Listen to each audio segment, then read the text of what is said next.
All right, we're continuing with our flying geese project. I told you we're making it in 3 sections. So we've already built the center section, and I'm going to have Rachel demonstrate the machine quilting on this. But you can see this section. It's nice working on a project in sections because we can have a sit-down job at the machine and then take turns standing to build the rest of the quilt. This is the one of the side pieces, and you can see it's an asymmetrical design. You can see we built the flying geese ribbons first, and then we're using the background pieces because it will, once we have glue stick and seal that down, this will be much easier to stitch because you stitch the things that are on top first, which hold the,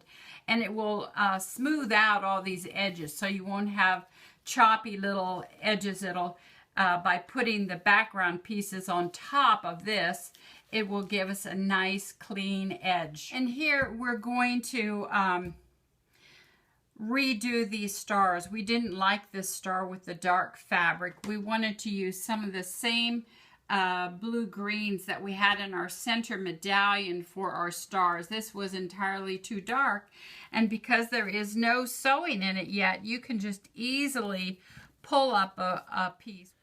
Hi, I'm Rachel. I'm Anne's assistant, and I'm going to demonstrate stitching on the machine, so free motion quilting on this middle medallion of the piece you've been watching us build. So for this piece, we didn't add a backing. There's just the batting here. We don't have our backing fabric yet because of how we're going to join it, and we'll show that. We've already finished the edge, turning it back 1/4 of an inch. And then we have this Supreme slider that we've placed on top of our juki so that the batting doesn't get caught. So one of the things with complicated pieces like this is we need to make sure that every edge gets stitched down.